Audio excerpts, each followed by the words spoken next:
This portion of the news brought to you by McDonald's. McDonald's, I'm loving it.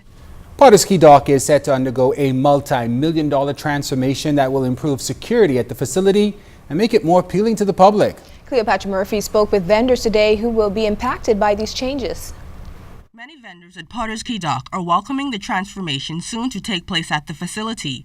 However, there are still some concerns. Upon hearing of the $3.1 million redevelopment plans, President of the Pardus Ki Daak Vendors Association, Matthew Roll, expressed a concern about the traffic change. That's going to hurt plenty of business because some people just like to stop, pick up their stuff and go. And that will no longer be. But at the end of the day, it will be good for both sides, the government and us, because people then will be able to drive through Pardus Ki Daak and be able to pick out any store that they're willing to go. Safety will also be addressed with the installation of closed-circuit television and new security checkpoints. Stall owner Edward McPhee is pleased the area will be more pedestrian-friendly and welcomes the addition of more bathrooms as customers frequently use the rear of stalls. The things that we need to upgrade the dock, once we get those in place, the dock will be better for everybody and the environment will be safer for everybody. You know, some of the things that needs to be addressed is like bathroom situations, light situations. Although she too says the facility is long overdue for a makeover, fruit and vegetable vendor Araminta Johnson says she wonders if vendors like herself will be displaced. And they start to do all of this renovation and road rake and thing. So they're knocking down all the stalls and putting new ones. And I'd like to know what's going to happen. Not only me, to all of the vendors then.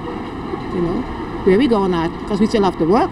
Improvements set to take place over 16 months are the removal and relocation of trees for a new parking area, a cleanup of the dock, and the addition of improved signage and lighting. Vendors say they hope it will change the public's perception of the area as a dangerous and unkempt place. Cleopatra Murphy, ZNS Network News.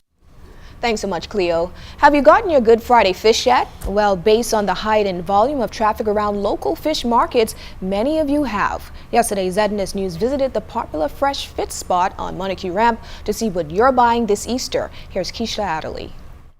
The noise in the market fresh fish, is how this fisherwoman reels in bargain hunters. Freshly caught and not bought now, fresh fish. She's among scores of vendors looking to make the biggest catch of the year, Good Friday fish seekers like Diana Hepburn. How much were you prepared to spend today? I told him $50. So, you know, are you going to help me buy him?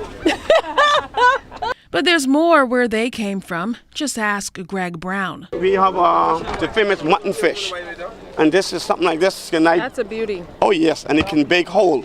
And something like this you can get for $40, $35, according to the sizes in the fish. Is that what people are looking for? Well, they basically look for the small fish. Like I can show you the snappers, what we really have. That on Good Friday, everybody likes to fry the little fried snappers with a nice bun. It's not too bad. That we hope that everybody comes by at Montague Ramp. Tell me what you got. We got about 7 dozen crawfish, about 6-7 bucket of grouper, and about 3 coolers of mixed fish. That's like hind, margot fish, turbot, all sorts of fish. So how long did it take you to catch that? About a day and a half. So that's a pretty good catch. Yeah, man. But not only the locals were caught up in the Good Friday rush. Kevin Lee of North Dakota made sure to snap up his favorite harvest from the sea. 6 nice lobsters. How do you prepare them usually? Either boil or grill or roast them in the oven. But fishing wasn't the only job this week. How many fish you clean today? Like about 60. About 60? That's a lot of fish. Yes. Yo, you good at it? Yes, Mom. Fillet with this, you get it skinned, you take the knife. Now that calls for great skill. Not really. This is a small. A very sharp knife. Yeah, I watched and learned, and then John and I switched roles. So just like that. What? You got a natural. I look like a pro, right? Uh-huh. You want to get my fish for me? You can hide away again. What? Keisha, you're pro. You're good at this.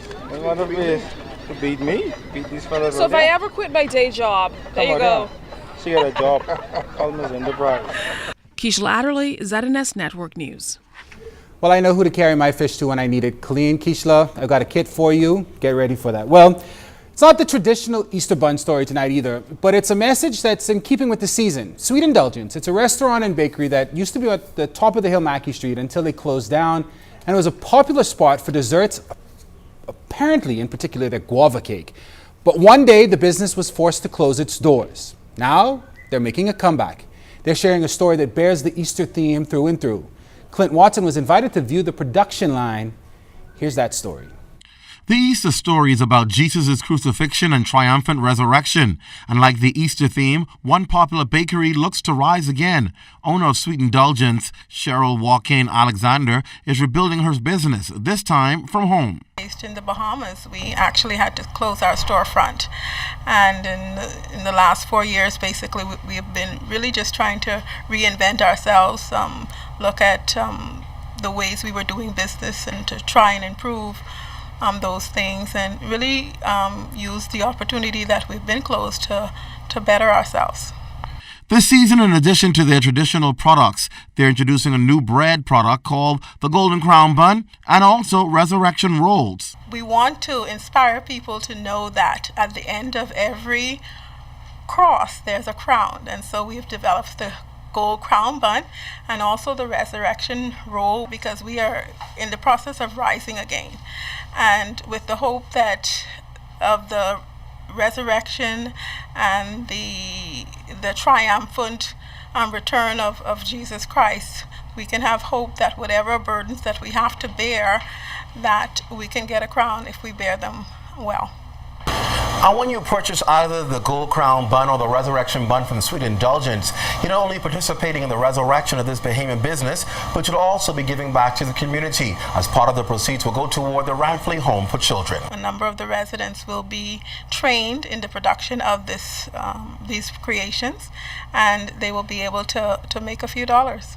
The company is getting a boost, having secured a contract with SuperValue Food Stores as the exclusive distributor of the Golden Crown Bun, and other depots will carry the Resurrection Rolls.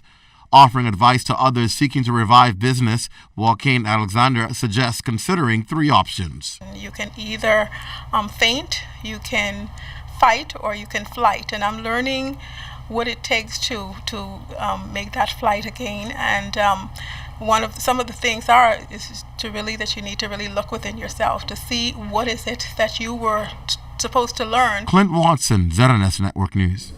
So just for clarification, between Clint and Keishla, we've got Easter taken care of from the food side. In some serious news from the court now, 23-year-old Canadian national Michael Webster was back in court today, hoping to have his drug sentences reduced. The Canadian was sentenced to 2 years in prison for conspiracy to import dangerous drugs and another 2 years on an importation of dangerous drug charge. He's also serving 4 years for conspiracy to possess dangerous drugs and 4 years for possession of dangerous drugs with the intent to supply. However, he's serving all of those sentences at the same time. Webster and 2 Bahamian pilots were caught at the Lynden Pinland International Airport last year after officials searched their chartered aircraft, which had just arrived from Montreal, Canada, and found 2 suitcases containing marijuana. Webster's 2 co-accused were convicted and sentenced to 2 years each following a jury trial. During today's proceedings, his attorney Mario DeSille asked the appellate court, among other things, to review the Canadian's 4-year sentence on the grounds that it was, in his words, unduly harsh. The matter will continue next Wednesday. Still from the courts, Dwayne Henderson, Dion Minnis, and David Colebrook were back in court today hoping to have their drug convictions and sentences overturned. According to court evidence, the convicts and 2 other men were intercepted on the high seas by Defense Force and U.S. Coast Guard officials back in 2013. Individuals were later seen throwing packages overboard. The packages were later recovered. However, none of them were found on board the vessel occupied by the convicts. During today's proceedings, Menace's attorney, Maria Docile, again argued, among other things, that the magistrate did not have jurisdiction to hear the case as the occupants were found outside the territorial waters of the Bahamas. The court agreed and adjourned the matter, noting that the location of the drugs and the registration of the boat needs to be clarified in the interests of fairness.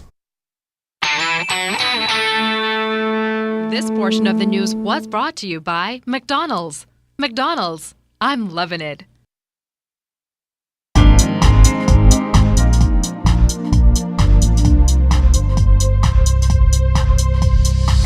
Your Royal Fidelity Business News. I'm C.S. Scatterly.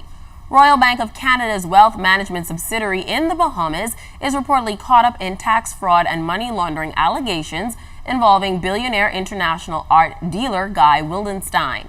French prosecutor Frank Chiron confirmed on Monday that France's tax evasion watchdog has recommended to an investigating judge that RBC Trust Company Bahamas Limited be charged with participating in tax fraud and money laundering activities by Wildenstein, other family members, and advisors.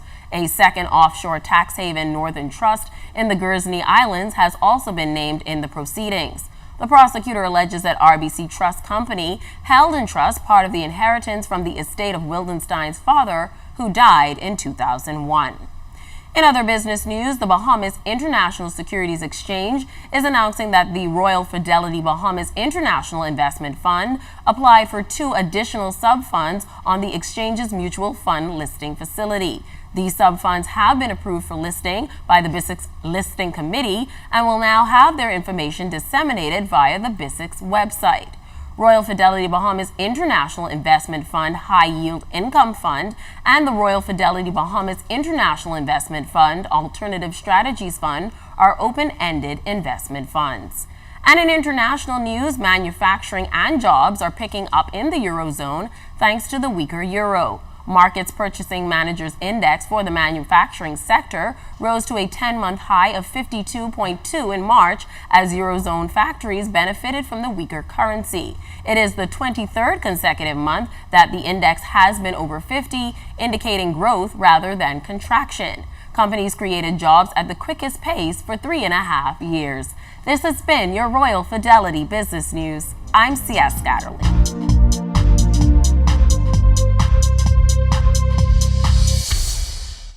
The Broadcasting Corporation of the Bahamas believes in the power of sports, and that's why we've signed on as one of the official sponsors of the 2015 IAAF BTC World Relays Bahamas. Charles Fisher has more on this. The Broadcasting Corporation of the Bahamas for the second year in a row signing on as a national broadcaster. General Manager Mrs. Diana Swan says the relays and the BCB will display the best the Bahamas has to offer. We at the Broadcasting Corporation are very pleased to renew our relationship with this international sporting events. Since we believe in the power of sports, we believe that it is through sporting events like this we can showcase the very best of our young athletes, as well as our broadcasters, and inspire other young Bahamians to work towards the excellence they will see before them, both on the track and, of course, in broadcast. IAAF BTC World Relays Bahamas CEO and Vice Chairman Mike Sands happy to have the Broadcasting Corporation and the many sponsors on board. You will help to create an environment that will surpass the experience that received rave reviews from the many international athletes, officials, and spectators who experienced the Bahamas for the first time last year. You, like all of our other sponsors, are assisting us in showcasing the best the country has to offer in the planning and execution of a major international event in an atmosphere that is second to none. For the ZNS News Network, I'm Charles Fisher. Quickly, I won the Powerball, Mega Ball, the lottery. Guess what? April Fools. The Abaconian newspaper causing quite a stir among locals today. The newly opened and long-awaited airport facility was the subject up for discussion that quickly turned into a big joke. Listen up.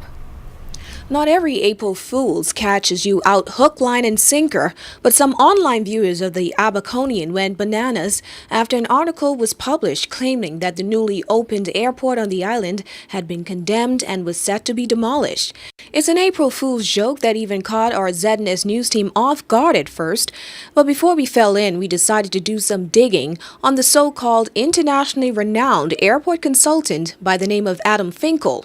He's the guy, according to the article, that was hired by government to oversee the process. This year, of course, we did. Abaconians are very prideful now about our new airport. It took us a very long time to get it. So the story was that the government decided that it was unfit for service and would have to demolish it and rebuild it. And so we had a tremendous response today from people, of course, just reading the headlines and freaking out. Managing editor of the Abaconian, Bradley Aubrey, says it's something they do every year, but this one really caused a stir. Everyone who is connected to the Abaconian via social media really, we have it shared with people in New Providence and in the States, and we've been getting calls from all kinds of people. And while this was an April Fool's joke, Aubrey says there were hints of one or two real concerns in the article that are being addressed. The maintenance contracts, etc.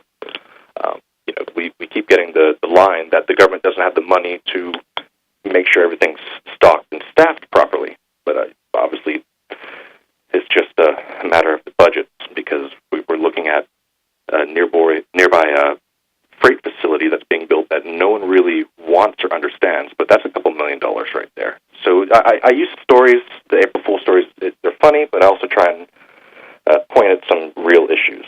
But yes, the airport itself is a beautiful building, and we're all very happy that it's finally open. It took a long time. Now, we did speak with Minister of Transport and Aviation Glenys Hanna-Martin, who assured that this was indeed a joke and that the facility is fully functional and ready for further expansion.